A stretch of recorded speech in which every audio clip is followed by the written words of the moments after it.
여호와가 우리의 하나님이신 줄 너희는 알지어다. 그는 우리를 지으신 이요 우리는 그의 것이니 그의 백성이요 그의 기르시는 양이로다. 감사함으로 그의 문에 들어가며 찬송함으로 그의 궁정에 들어가서 그에게 감사하며 그의 이름을 송축할지어다. 아멘.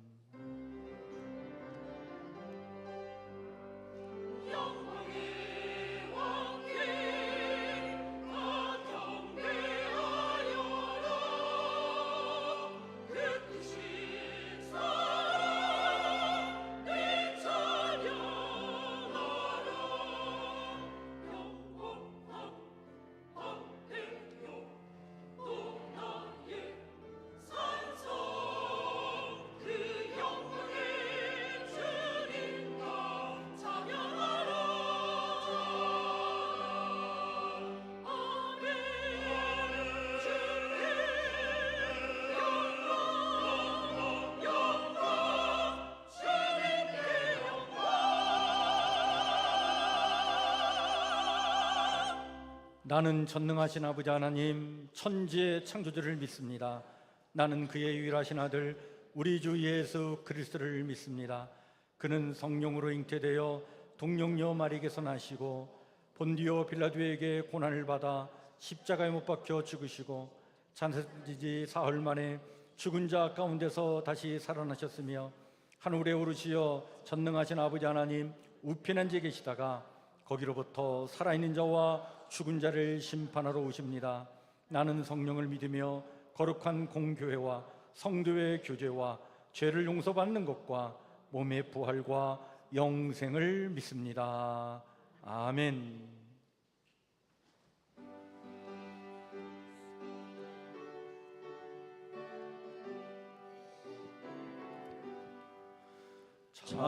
찬송하는 소리서 사람 기뻐하도다.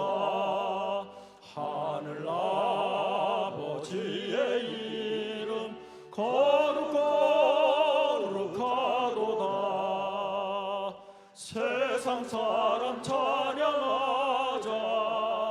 거룩하신 하나님께 할렐루야 할렐루야 할렐루야 아멘. 하나님의 나라 권세 영원토록 있도다. 하나님의 영광 나라 거룩하도다. 하늘 보좌 계신 주님 세상 주관하시도다. 할렐루야 할렐루야 할렐루야 아멘. 하나님의 크신 섭리 그 뜻대로 되도다. 우리 아버지의 뜻은 거룩하도다. 주여 속히 마셔서 기쁜 나를 주옵소서. 할렐루야 할렐루야 할렐루야 아멘.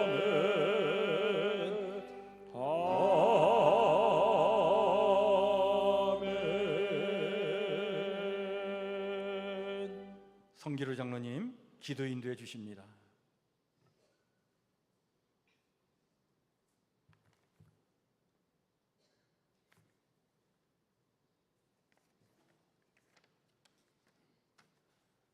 사랑의 하나님, 들판에 핀 풀꽃처럼 그 누구가 알아주지 않아도 이 하루 살았음을 행복해하며 주님께 감사드리며 한 주일을 주님의 은혜 가운데 보내다가 오늘 주일을 맞이하여 주님 전에 나와 예배드리게 인도하여 주심을 감사드립니다. 한 해의 절반이 선설같이 지나가고 7월의 둘째 주를 맞이하였습니다. 같습니다. 그동안 지나온 반년을 돌이켜보면 감사할 일이 많으나 그 중에 어떤 일은 계획대로 되지 않아서 아쉬움에 주님께 원망도 불평도 하지만 저희들의 부족함임을 깨닫습니다. 주님께서 저희들의 조급함과 불평을 용서하여 주시옵시고 실패도 새로운 도약을 위한 발걸음이 되도록 인도하여 주시옵시고 낙심하지 말고 포기하지 말고 꾸준하게 정진하여 좋은 성과를 내서 주께 영광 돌리는 삶이 되게 하시고 받은 은혜를 이웃과 함께 나누는 주님의 사랑에 넘치는 삶이 되게 인도하여 주시옵소서. 이제 무더위의 장마까지 시작이 되었습니다.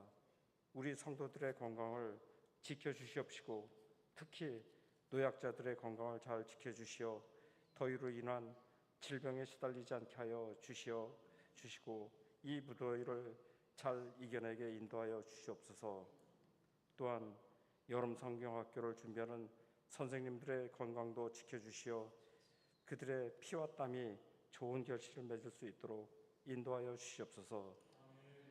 이제는 단위에 세우신 양 목사님께서 주님께서 함께 하시어 지치지 않고 주님의 제사장의 역할을 하는데 부족함이 없도록 하시고 말씀을 전하실 때 성령이 함께 하시어 은혜 충만한 시간이 되게 하시어 위로와 소망의 주님의 말씀을 전하게 하소서. 성도들 또한 한 주간 동안 말씀의 의미를 생각하며 살아가는 영적 양식이 되게 인도하여 주시옵소서. 예배를 위하여 여러 기관에서 헌신하는 성도들과 여러 기도 제목을 갖고 간절히 기도하는 성도들의 예배를 온전히 받아 주시옵소서. 모든 말씀을 주 예수 그리스도 이름으로 기도드립니다. 아멘.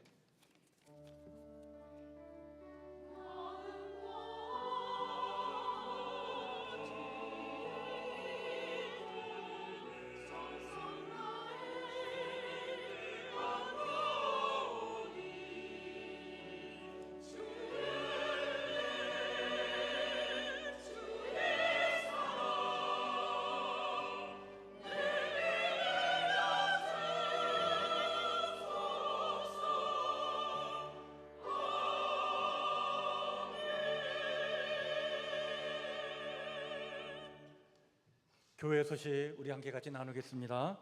주보를 참고해 주시길 바랍니다. 오늘 예배 후에 우리 여전도의 원례가 있겠습니다. 다음 주는 우리 남전도의 원례가 있습니다. 우리 7월 달에 여러분 7월 달이 다섯째 주로 되어 있기 때문에 그 원례 하면서 우리 다섯째 주 오후 예배 각 기관별 자치 예배 있는 거 서로 같이 상의하시고 논의하셔서 좋은 그 자치 예배를 드릴 수 있도록 각 기관별로 잘 준비해 주시길 바랍니다. 교회 리모델링을 위해서 여러분들 지속적으로 관심 갖고 기도해 주시길 바랍니다. 교회 외부, 내부 구분해서 우리가 진행하려고 하는데요. 이게 잘 이루어질 수 있도록 여러분들 위해서 기도해 주시고 또 필요한 예산이 잘 이렇게 준비될 수 있도록 여러분들도 마음을 모아주시길 바랍니다. 여러분 교회는요 우리끼리만 모여서 그냥 예배드리는 공간이 아니라 교회는 어떤 공공성을 가지고 있습니다. 그래서 우리 교회 주변에 주민들이 언제든지 와서 사용할 수 있는 공간이고 그래서 좀 필요에 따라서 또 주민들이 와서 사용할 수 있는 공간이 될 수 있도록 우리가 내어주기도 하고 그렇게 쓸 수 있는 공간, 그 어떤 공공성을 가지고 있는 게 교회이죠. 그렇기 때문에 교회는 또 이렇게 외형적으로도 혐오스러운 그런 모습을 갖고 있으면 안 돼요. 그 지역의 한 공간을 차지하고 있는 교회가 정말 이 주민들에게 이웃들에게 정말 좋은 장소, 따뜻한 곳, 희망이 있는 곳 그런 곳으로 교회는 늘 그 자리를 지켜야 된다. 여러분 그 역할을 잘 감당하기 위해서 우리 교회에서 우리 지역 주민들이 뭐 기록1동 노인들을 위해서 섬기는 뭐 이렇게 무료 급식 그런 거 할 때 우리가 자리를 내어주는 거 당연하고요. 뿐만 아니라 교회가 이렇게 외형적으로도 또 내적으로도 우리 지역 주민들이 와서 보기 좋고 또 찾아올 수 있는 좋은 공간을 만들어 나가는 것 우리의 과제이기도 합니다. 우리가 이렇게 전도를 하다 보면요, 그런 얘기를 들어요. 교회가 어딨냐고. 여기 있는데 이 앞에 지나다니는 사람이 우리 교회를 잘 몰라. 깜짝 놀래요. 아니 여기 있다고. 그럼 이렇게 보면서 여기 성북교회 있냐고. 그런 분들이 참 많아요. 근데 어떤 분들은 또 그런 얘기를 합니다. 우리 교회를 참 이렇게 지켜보면, 이렇게 오가면서 지켜보면 교회가 너무 더러워 보인다고. 그런 얘기를 하는 우리 주민들도 여럿 있어요. 그런 얘기를 들으면 참 가슴 아픈데. 그래서 우리가 이제 교회를 지은 지 한 17년이 돼서 리모델링을 할 때가 됐는데, 여러분들 이 외관을 좀 깨끗하게 다 리모델링 하려면 엄청난 돈이 들어요. 그래서 이걸 우리가 한꺼번에 잘 해결할 수 없고 순차적으로 차근차근 우리가 할 수 있는 것 이렇게 감당하려고 하는데, 여러분들 그러한 생각을 가지고 이렇게 리모델링을 지금 하려고 한다, 이렇게 여러분들 그 같은 생각을 갖고 여러분 같이 기도해 주시고 이 일이 잘 이루어질 수 있도록 여러분들 같이 힘써 주시길 바랍니다. 우리 90일 성경 통독, 이번 주에는 에스더, 에스라, 느헤미야, 요엘서 말씀을 같이 읽도록 하겠습니다. 우리가 지난주에 우리 욥기서 말씀을 읽었는데요, 우리 김한 권사님께서 몸이 불편한 가운데도 오늘 성가대 자리를 지키시는데, 우리 김한 권사님께서 연세대학교 대학원 신문에 그 욥의 고난과 신의 자유라고 하는 주제를 가지고 이 욥기서 말씀을 이렇게 잘 해석해서 이게 영문학자 입장에서 아주 좋은 글을 기고하셨어요. 그래서 제가 읽어보니까 너무 글이 잘 돼서 우리 성도들과 함께 같이 나눴으면 좋겠다. 그래서 그 신문 전체를 이렇게 복사를 했는데 우리 3층 로비에 준비되어 있습니다. 혹시 필요하신 분은 예배 후에 한 부씩 가져가셔서 한번 읽어보시면 욥기를 또 이렇게 새로운 관점으로 또 이렇게 이해할 수 있는 좋은 계기가 될 수 있겠다 싶습니다. 여러분들 좋은 자료니까 잘 참고해 주시길 바랍니다. 서울 북지방 장로에 시무장로 상견례 간담회가 있습니다.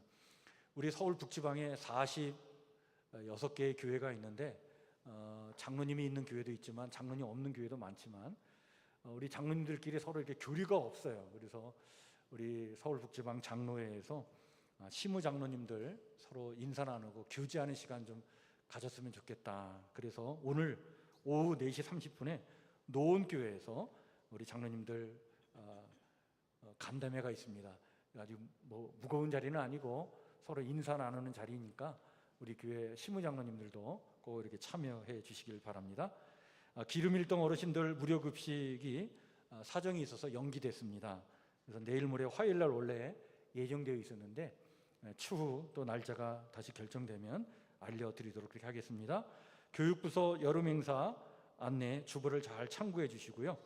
이것을 위해서 준비기도 하고 있고 또 이것을 위해서 우리 다음 주일 오후 예배는 교사들 헌신 예배를 드리고 또 여름 사역을 잘 준비하려고 하는데 여러분들 마음을 모아주시고 또 우리 교사들을 위해서 또 우리 아이들을 위해서 기도해 주시고 또 우리 가정에 아이들 있으면 교회 꼭 보내주셔요.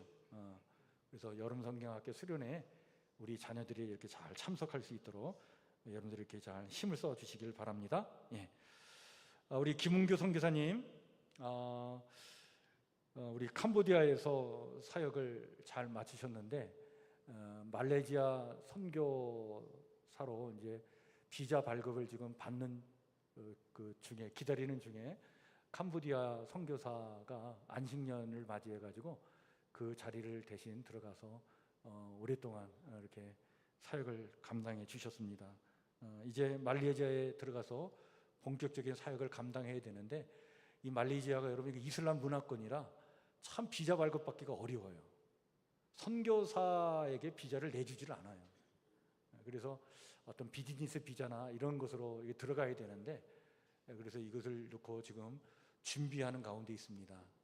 오늘 우리 예배 시간에 우리 김은구 선교사님 오셔서 같이 예배를 드리고 계신데, 이 비자 발급이 잘 이루어질 수 있도록 계속 관심 갖고 기도해 주시길 바랍니다.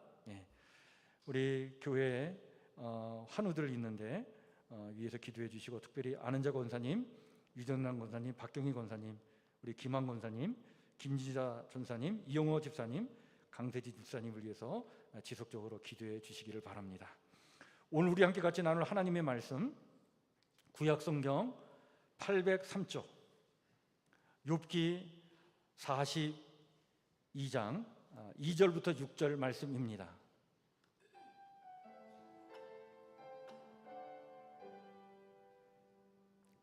욥기 42장 2절에서 6절 말씀. 우리 말씀이 짧으니까 우리 한 목소리로 말씀을 같이 읽겠습니다. 다 찾으셨죠? 2절에서 6절 말씀 같이 읽겠습니다. 시작. 주께서는 못하실 일이 없사오며 무슨 계획이든지 못 이루실 것이 없는 줄 아오니 무지한 말로 이치를 가리는 자가 누구니이까? 나는 깨닫지도 못한 일을 말하였고 스스로 알 수도 없고 헤아리기도 어려운 일을 말하였나이다.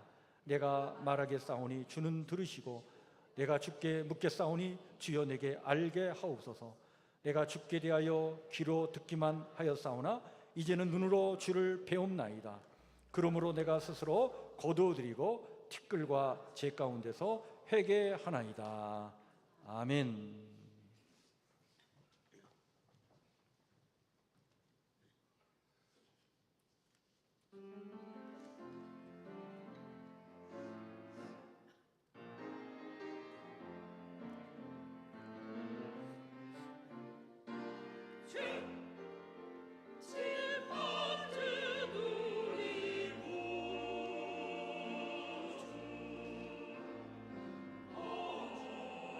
지조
아멘. 감사합니다.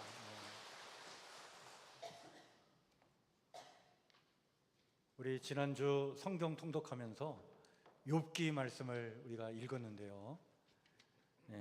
오늘 우리가 욥기 42장 말씀을 가지고 우리 욥기 전체를 한번 이렇게 정리하는 그런 말씀을 좀 나누고자 합니다. 용감한 저항자라고 하는 제목으로 좀 말씀을 좀 나누고자 합니다. 여러분, 우리 사람은요, 누구나 다 관점을 갖고 살아갑니다. 관점이라는 게 뭐예요? 주변에서 일어나는 일을 이해하고 받아들이는 어떤 정신적, 심리적인 어떤 구조의 틀, 이해의 틀을 말해요.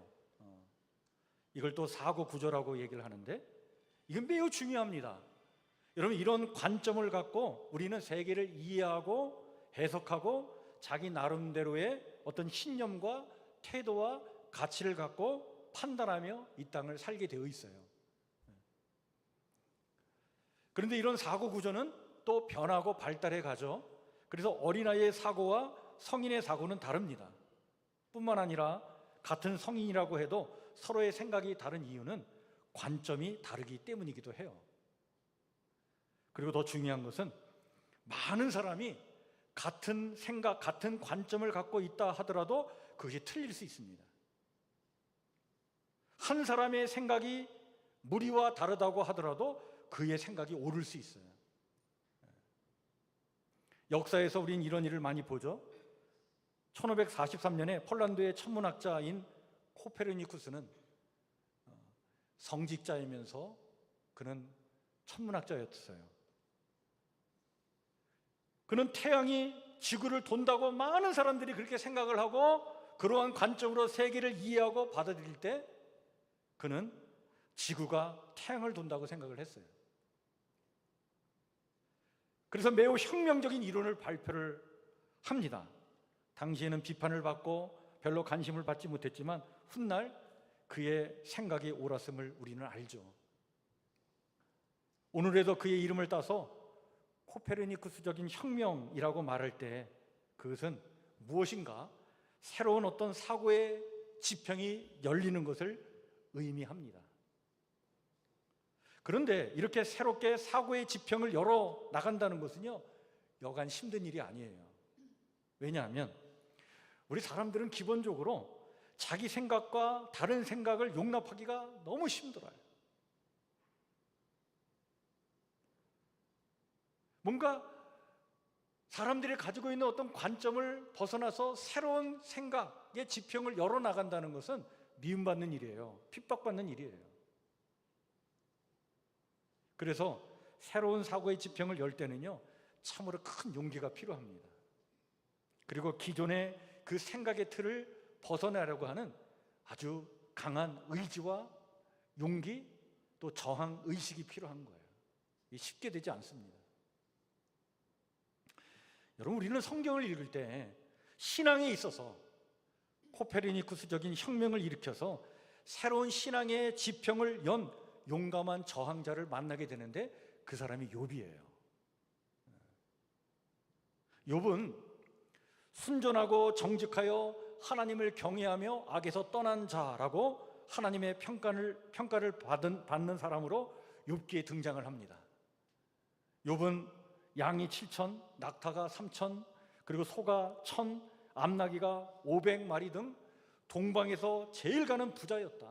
근데 뿐만 아니라 그는 참으로 의롭고 덕이 많은 사람이어서 사람들을 돌볼 줄 알았다. 이런 욥에 대해서 거듭 하나님은 순전하고 정직하여 하나님을 경외하며 악에서 떠난 자라고 하는데, 그런데 사탄은 하나님 앞에서 이렇게 말을 합니다. 어찌 까닭없이 하나님을 경외하리까? 인간의 신앙 행위라고 하는 것, 그것은 까닭없이 하나님을 섬기는 것이 아니라는 거예요. 만약 욥이 가진 것을 빼앗으면, 그리고 그의 몸을 상하게 하면 틀림없이 주를 향하여 욕하지 않겠나이까? 이게 여러분 사탄의 논리예요. 고난이 닥치면 인간은 하나님까지 버릴 수 있다는 거예요. 이런 사탄의 논리, 관점, 고난에 대한 것이 이런 사탄의 논리와 관점이 있다고 욥기는 말해주고 있는데, 그런데 여러분, 오늘도 이러한 논리로 우리의 믿음과 신앙을 폄훼하는 생각으로 이 세상을 바라보는 사람들이 의외로 많습니다. 그런데 이런 사탄의 논리를 그냥 보란듯이 반박을 하며 용기 있게 저항하면서 제대로 된 신앙의 진수를 보여준 사람이 누구냐? 욥이에요. 네 번의 거듭된 재앙으로 욥은 자신이 가지고 있는 모든 것을 다 잃어버립니다. 그리고 정수리에서 발끝까지 총기가 나서 질그릇 조각으로 몸을 긁는 괴로움을 당해요.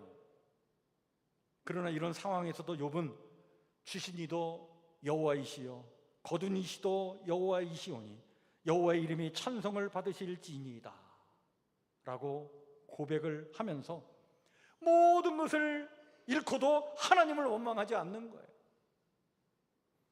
그의 아내까지 나서서 이런 말을 하지 않습니까? 이렇게 되어도 자기의 온전함을 굳게 지키느냐? 그냥 하나님을 욕하고 그냥 죽어버려라. 그렇지만 그런 말을 듣고도 욥은 이렇게 얘기합니다. 하나님께 복을 받았은즉 화도 받지 아니하겠느냐. 그러면서 입술로 범죄하지 않았다는 거예요. 가히 사탄의 논리와 관점에 대한 용감한 저항이면서 새로운 신앙의 지평을 열어주고 있는 거예요. 고난 속에서도 끝까지 진실하게 믿음의 길을 갈 수 있다는 거예요. 우리 인간은 그런 신앙을 도모할 수 있는 존재다 말이죠. 그런 믿음의 진수를 보여주고 있는 것이죠. 이런 용감한 저항은 두 번째, 그의 친구들을 향해서 또한 나타납니다. 여러분, 욥이 당한 이 고통을 위로하고자 친구들이 찾아와요. 이래 동안 그 친구들이 욥 곁을 지켜주면서 같이 아파해 줍니다. 그 친구들 세 명의 이름이 성경에 나오죠. 엘리바스, 빌닷, 소발. 이 친구들 앞에서 욥은요, 자신이 겪고 있는 이 인간적인 고통을 그냥 숨김없이 다 드러냅니다. 얼마나 괴로웠으면 이 욥은 자신의 출생을 탄식을 해요. 내가 태어나지 않았더라면 좋았을 텐데. 또 죽음을 동경하기까지 합니다. 이렇게 사느니 차라리 죽는 것이 낫겠다. 이런 모습을 지켜보고 있던 친구들은 당시의 지배적인 논리로 욥을 설득합니다. 그게 뭡니까? 까닭없이 어찌 고난을 겪을 수 있겠는가 라고 하는 거예요. 이런 논리로 욥의 고난을 이해하며 욥에게 계속해서 너가 죄를 졌기 때문에 이런 고난을 겪는 거야. 그러니까 죄를 회개해야 돼. 회개하면 하나님께서 회복해 주실 거야. 그러면서 내 시작은 미약하지만 내 나중은 창대하리라.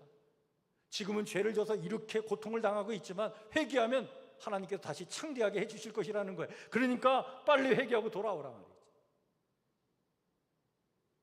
그런데 여러분, 여기 까닭없이 어찌 고난을 겪을 수 있겠는가 라고 하면서 인간의 어떤 인과응보적인 관점에서 욥의 문제를 보고 인간의 문제를 바라보고 인간에게 문제가 있기 때문에 이렇게 된 거야 라고 하는 시선으로, 그렇게 정죄하는 그런 시선으로 인간을 바라보고 평가하는 이 논리가 어찌 까닭없이 하나님을 경외하리까라고 하는 이 사탄의 논리와 맥락이 비슷해.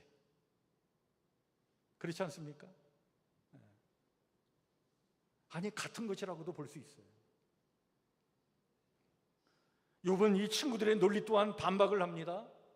이유는 알 수 없지만 인간의 문제가 아니라 이거는 하나님이 행하시는 일이라고 하는 거예요. 아무리 인간이 흠이 있다 하더라도 이런 고난을 인간의 죄값으로 생각하기에는 너무 가혹하고 받아들일 수 없다는 겁니다.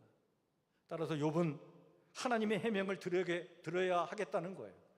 하나님께서 이 모든 것을 이해할 수 있도록 설명해 주셔야 되고, 그 설명을 듣기 전에는 이 친구들의 논리를 받아들일 수 없다라고 얘기합니다. 거부해요.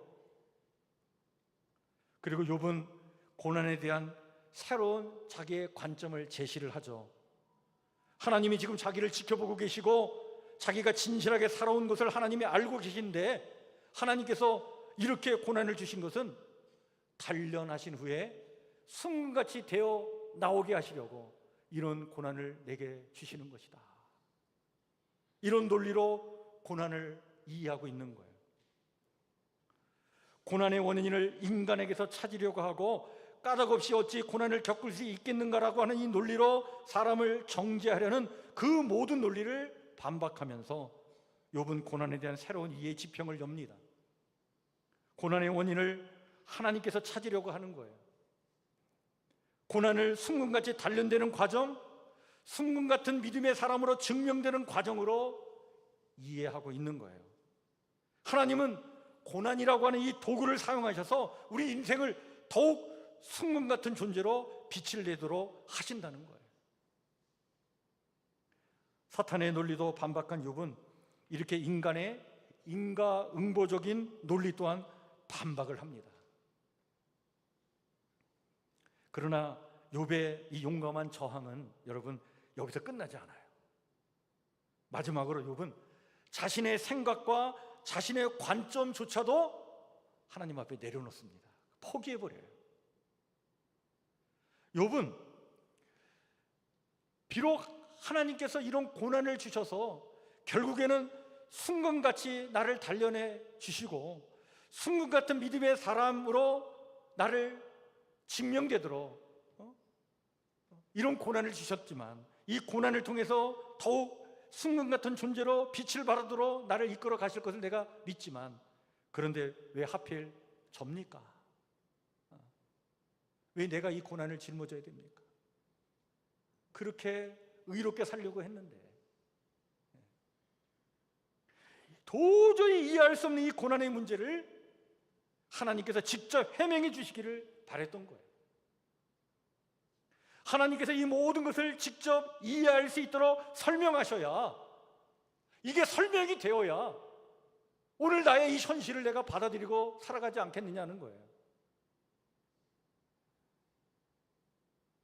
욥은 이것을 계속 주장을 합니다. 결국 하나님이 욥을 찾아오시죠. 근데 욥을 찾아오신 하나님은요, 욥의 이 궁금증을 자세하게 설명해 주시지 않으셔요. 그런 설명이 욥기에는 없어요. 다만 이렇게 말씀하십니다. 책망하시는 거예요, 욥을. 무지한 말로 생각을 어둡게 하는 자가 누구냐? 트집 잡는 자가 전능자와 다투겠느냐? 하나님을 탓하는 자는 대답할지니라. 무슨 말씀입니까? 자신이 이해할 수 있는 내용으로 설명이 되는 답을 찾고자 하나님께 끊임없이 요구하는 것, 이것은 결국 오묘하고 신비하신 하나님을 자신의 이해의 틀, 사고의 구조 안으로 가다두려고 하는 행위다 말이죠. 하나님을 가르치려고 하는 행위고, 이해되는 하나님만 믿으려 함으로써 결국 자신이 하나님이 되려고 하는 그런 욕망이 너희 안에 있지 않느냐. 그것을 하나님께서 책망하고 계신 내용이에요. 그러면서 하나님께서 욥기 38장에 보면요, 내가 땅에 기초를 놓을 때 너는 어디 있었느냐를 비롯해서 약 27가지의 질문을 하나님께서 욥에게 던지십니다. 요약하면 하나님께서 천지를 창조하실 때 너는 어디 있었느냐라고 하는 거예요. 세상의 모든 것들은 하나님의 주권과 다스림과 섭리 가운데 있고, 그런 신비한 섭리 속에서 이 모든 만물이 창조되었는데 그때 너는 어디 있었느냐라고 하는 것은, 인간은 하나님의 이 오묘한 창조의 섭리를 그냥 경탄하면서 받아들일 뿐이지, 그것을 자기의 어떤 사고, 논리 관점으로 그것을 집어넣을 수 없다는 거예요. 하나님의 그 오묘한 섭리를 어떻게 다 인간이 설명할 수 있겠느냐 하는 거예요. 그리고는 욥기 39장에 가면 동물의 세계에 나타난 놀라움에 대해서 또 말씀하죠. 모든 동물을 대표해서 10가지의 동물을 언급합니다. 사자, 까마귀, 산염소, 들사슴, 들나귀, 들소, 타조, 말매, 독수리. 이런 야생의 짐승들을 보면 그 짐승들의 아주 독특한 본능과 습성을 가지고 있는데, 이것이 인간이 길들여서 된 거냐 하는 거예요. 인간이 통제해가지고 이것이 이렇게 나타나게 됐냐 하는 거예요. 아니라는 거예요. 이들의 야생성은 하나님에 의해서 주어진 신비한 일이라는 거예요. 하나님은 동물 세계의 이 신비까지 관장하시는 분이라고 하는 사실이죠. 따라서 이런 하나님의 오묘한 섭리를 모르면서 그것을 인간의 얄팍한 논리와 관점으로 왈가왈부하는 것, 그거 하지 말라는 거예요. 하나님을 거기에 가둬두려고 하지 말아라 말이에요. 어떤 하나의 논리와 관점으로 이 땅에서 일어나는 일, 고통을 모두 설명하려고 하고 이해하려고 하지 말라는 거예요. 이 세상은 인간의 그 논리 너머에 뭐가 있느냐? 하나님의 놀라운 신비가 있다는 거예요. 욥이 죄인이기에 고난 당한 것이고, 이건 세 친구의 논리죠. 욥에게 교훈을 주고자 고난을 주신 것이라고 나중에 엘리후라고 하는 젊은 지휘자가 와가지고 또 욥을 이렇게 비난을 하죠. 또 욥 자신도 이유를 알고 싶다며 탄식하고 탄원했던 것은 인간의 한계를 인정하지 않는 교만의 태도라고 하나님께서 지적하고 계신 거예요. 욥기 40장에는요 거대한 짐승 베헤못 이야기가 나오고, 41장에는 거대한 짐승 리오야단을 언급합니다. 창조 세계 안에 있는 이런 혼돈의 세력을 상징하는 거대한 짐승이 있다는 사실은 인간이 생각할 수 없는 하나님의 신비한 세계가 있다는 것이라는 거죠. 이렇게 인간이 제어할 수 없는 거대한 짐승이 있듯이 인간이 통제하고 이해할 수 없는 일들이 이 세상에는 얼마나 많이 있느냐라고 하는 거예요. 이렇게 통제할 수 없고 이해할 수 없는 일들이 있다고 해서 하나님을 원망하고 불평하고 의심하며 하나님과 맞서려 하지 말고, 인간이 통제하고 헤아릴 수 없는 것들을 친히 주관하시고 다스리시고 통제할 능력이 있는 하나님을 믿고 신뢰하는 것이야말로 인간에게 있어야 할 마땅한 신앙의 자세이다.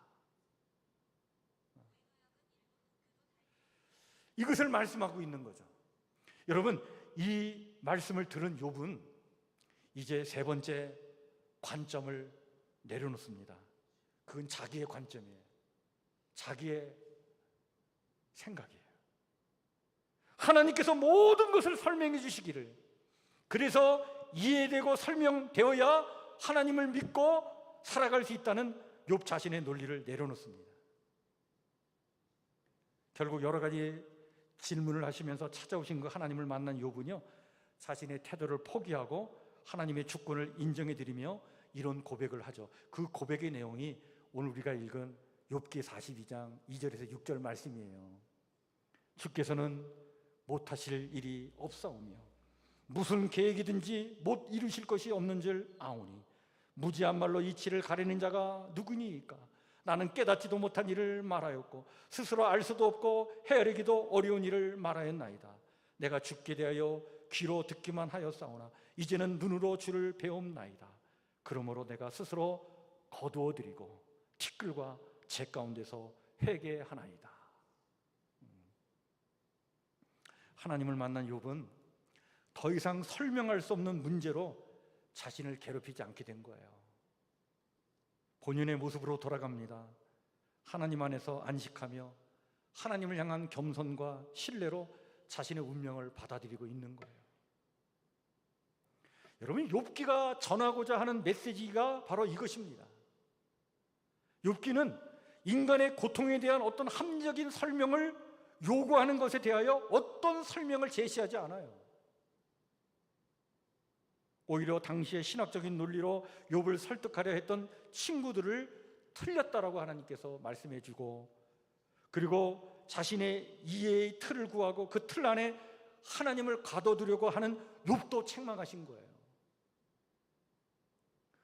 욥은 결국 사탄의 논리도 친구의 논리도 그리고 자신의 논리도 모두 거부하고 다시 세상의 주권을 하나님께 되돌려주고 모든 불평을 취소하며 세계는 하나님 품 안에 있고 하나님만이 세상을 지탱하고 유지해 나갈 수 있다는 것을 인정하면서 기꺼이 오늘의 시련과 고통을 하나님의 신비의 손길에 맡기면서 그 신앙으로 고난을 이겨내며 미래를 열어나가고자 했던 것이죠. 여러분, 이런 욥의 모습은 그 누구에게서도 발견할 수 없는 차원 높은 신앙의 모습을 보여주고 있습니다. 그런 까닭에 욥은 실로 놀랍고도 혁명적인 새로운 신앙의 지평을 열어준 사람이구나 라고 하는 사실을 우리가 알게 되죠. 따라서 이런 욥의 이야기는요, 바벨론 포로 생활을 하면서 고통 가운데 있었던 하나님 백성에게는요 큰 도전이었고 또 롤 모델로 여겨지게 됐던 거예요. 아마도 그 먼 이국 땅 바벨론에서 포로 생활을 하던 하나님의 백성들은 고난을 어떻게 이해하고 해석할 것인가가 가장 큰 문제였을 것입니다. 이때 욥을 마음에 새기며 그 어떤 인간의 관점에 따라 자신들의 고난을 해석하지 않고 오직 하나님의 섭리와 은혜의 신비 속에 그 고난을 받아들이며 다시 회복하실 하나님의 은총을 소망하며 믿음으로 미래를 열어나갔던 것이죠. 오늘에도 여전히 여러분, 의로운 자가 고난을 받을 수 있는가라고 하는 이 질문은 참 정답을 찾을 수 없는 난제 중에 난제예요. 이 난제를 끌어안고 이해되고 해석되어야 현실을 받아들이며 살겠다는 생각으로 자신을 괴롭히고 방황하며 고통 가운데 사는 사람들도 많이 있습니다. 욥이 그랬던 것처럼. 뿐만 아니라 까닭없이 어찌 고난을 겪을 수 있겠는가라고 하는 이런 논리로 여전히 주변 사람들을 바라보는 시선이 오늘도 얼마나 많습니까? 누군가 어려움을 당하면, 누군가 평범하게 살지 않고 뭔가 이렇게 불편하게 사는 모습을 보면 무슨 죄가 있기에 저렇게 사나? 라고 하는 그런 시선으로, 그런 정죄하는 마음으로 사람을 바라보고 평가하려고 하는 것들이 얼마나 많습니까? 뿐만 아니라 어찌 까닭없이 하나님을 경외하리까라고 하는 이 사탄의 논리 또한 여전히 우리를 지배합니다. 그래서 모든 것을 세속적으로만 바라보려고 하는 거예요. 욥은 현실은 여전히 부조리하지만 이런 현실에서 신앙을 갖고 산다는 것이 무엇을 의미하는지 새로운 지평을 열어줍니다. 신앙의 세계란 인간의 설명과 해석의 그런 세계를 뛰어넘는 신비의 세계인 것을 말해주고 있죠. 하나님의 섭리와 은혜의 신비를 믿고 받아들이며 부조리한 현실 속에서도 흔들리지 않으며 꿋꿋하게 오늘 나의 할 일을 묵묵히 해나가며 고통을 이겨나가고 돌파해 나가는 것이야말로 이게 뭐냐? 이게 참 신앙의 세계다. 이것이 우리가 추구해야 될 믿음이고 이런 신앙으로 사는 것이야말로 그게 뭐예요? 이게 기적이다. 그렇게 말씀하고 있는 거예요. 영화 중에요, 2003년에 나온 영화 브루스 올마이트라고 하는 코미디 영화가 있습니다. 저는 이게 너무 재밌어서 한 대여섯 번 본 것 같아요.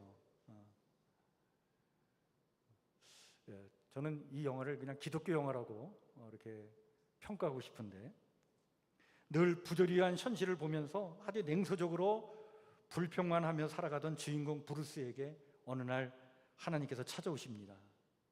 하나님께서 야, 이제 내가 휴가를 좀 가야 될 테니까 너 하나님 대신해서 일주일 동안 내가 너에게 전능한 힘을 부여해 줄 테니까 하나님 역을 좀 대신해 보라고 제안을 하죠. 그래서 그 제안을 받아들여서 일주일 동안 하나님 역할을 하는 영화예요.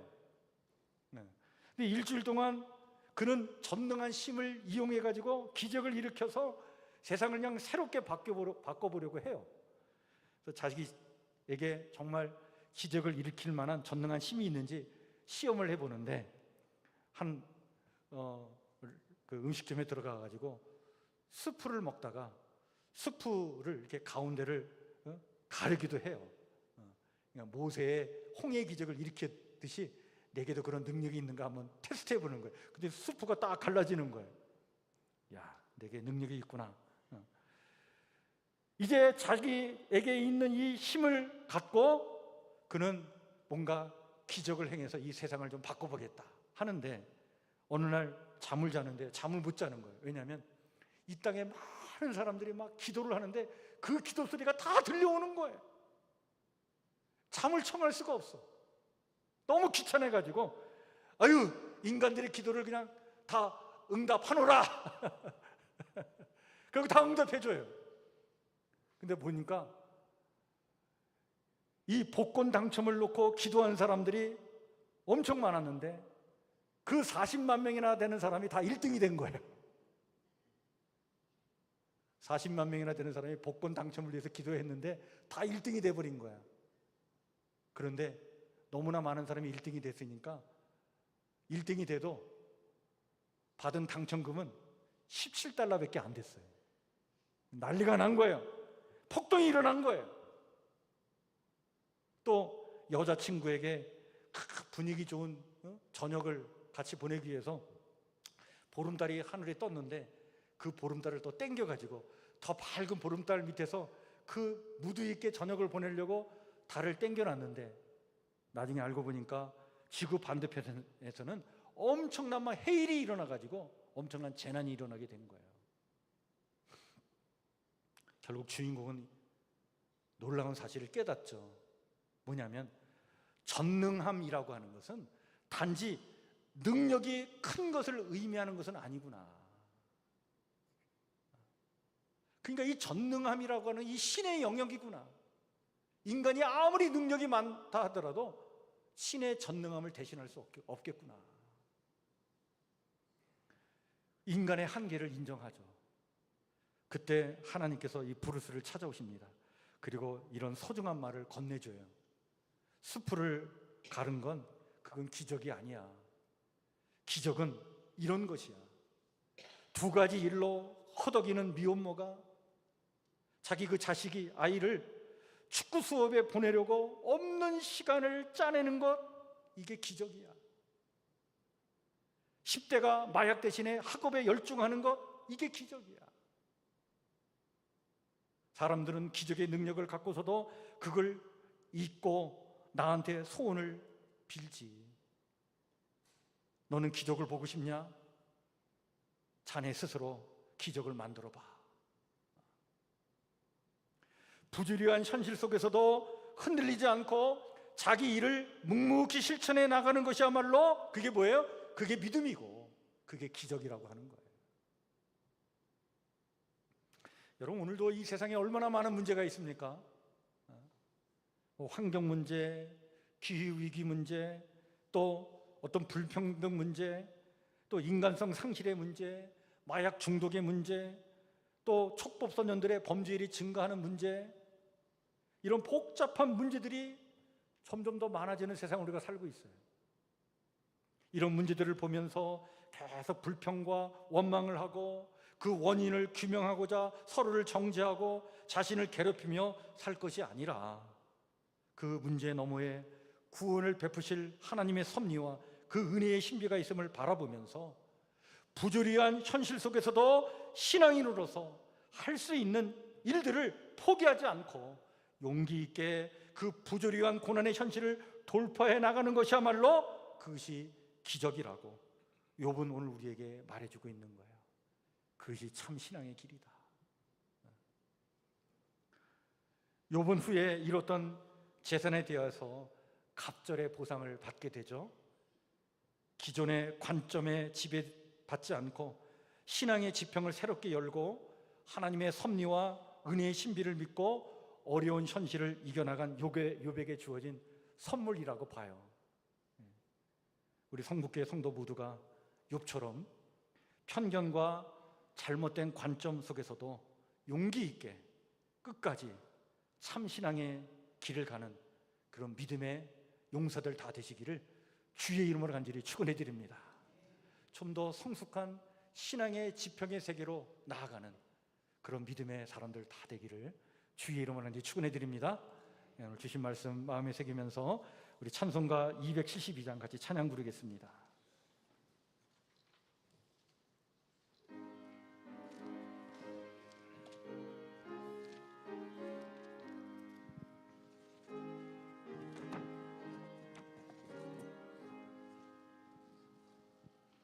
고통의 멍에 벗으려고 예수께로 나갑니다. 자유와 기쁨 베푸시는 주께로 갑니다. 병든 내 몸이 튼튼하고 빈궁한 삶이 부해지며 죄악을 벗어버리려고 주께로 갑니다.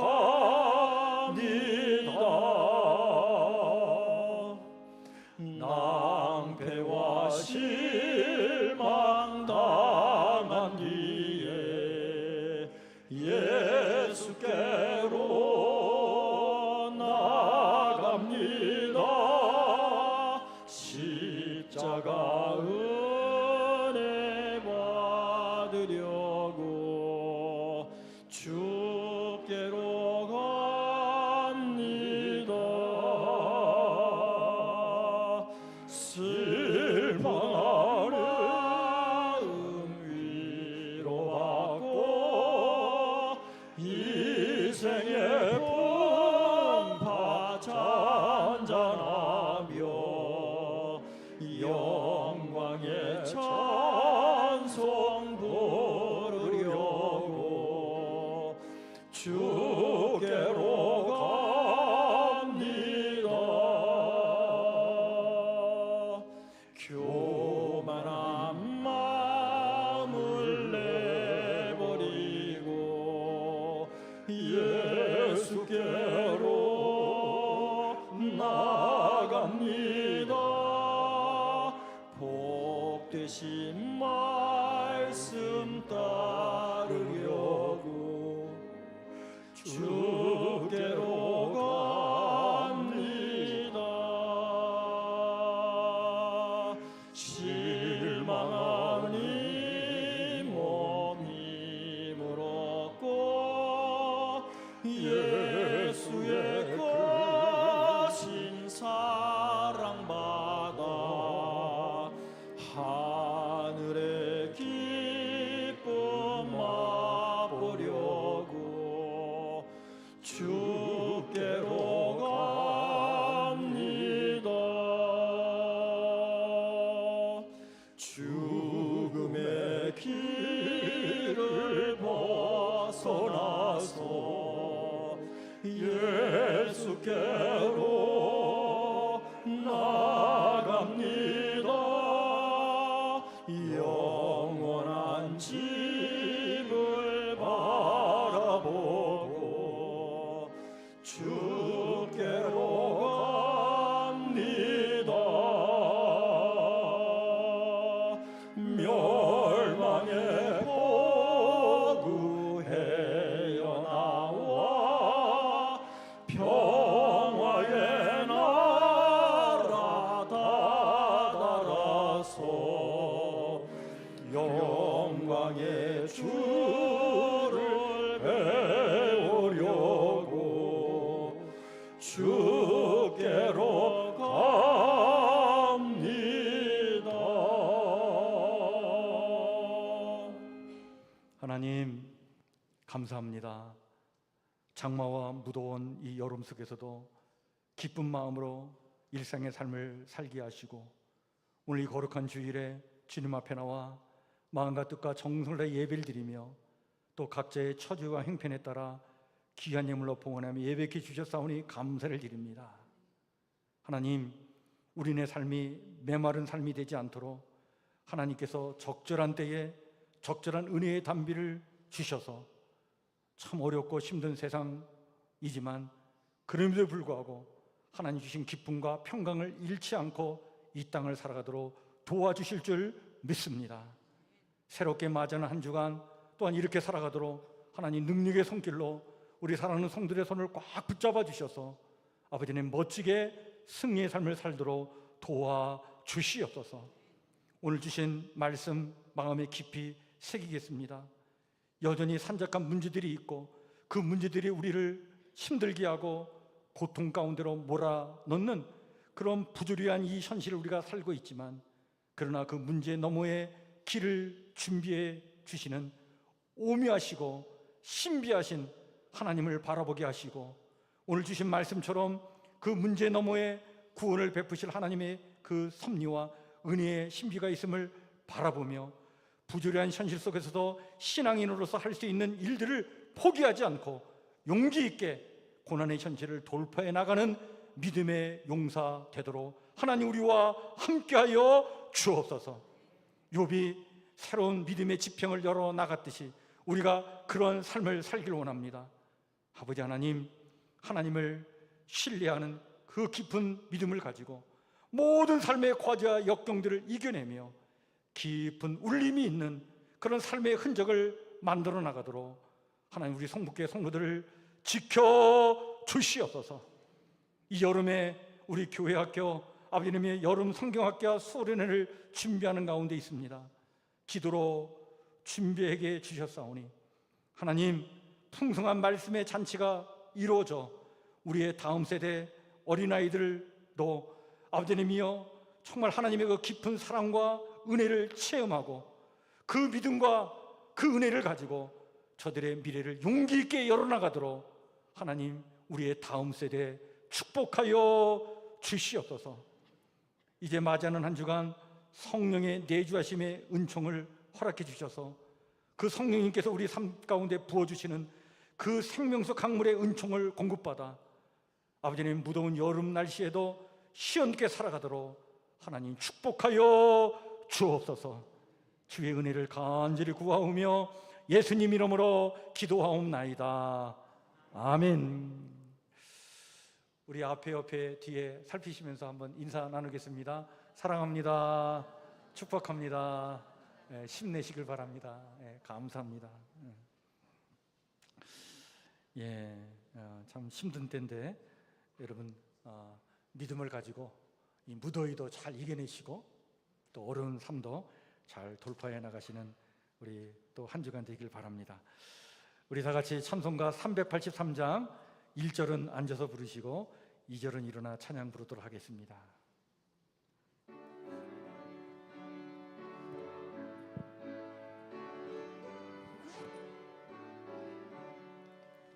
눈을 들어 산을 보니 도움 어디서 오나 천지 지은 주 하나님 나를 도와주시네.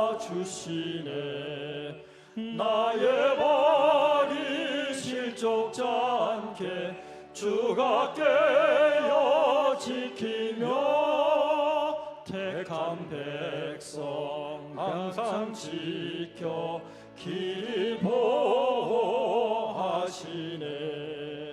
도우시는 하나님이 내게 그늘 되시니 낮의 해와 밤의 달이 너를 상치 않겠네. 내게 화를 주지 않고 혼을 보하시며 너의 출입 지금부터 영영 인도하시리. 아멘.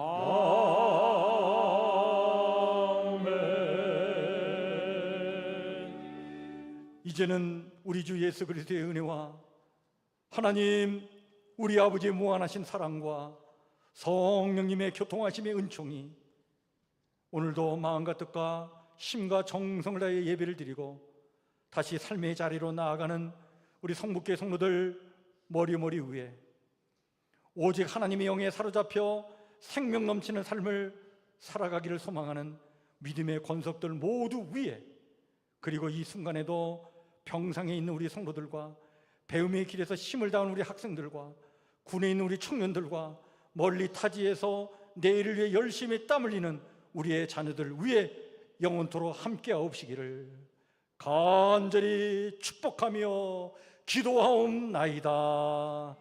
아멘.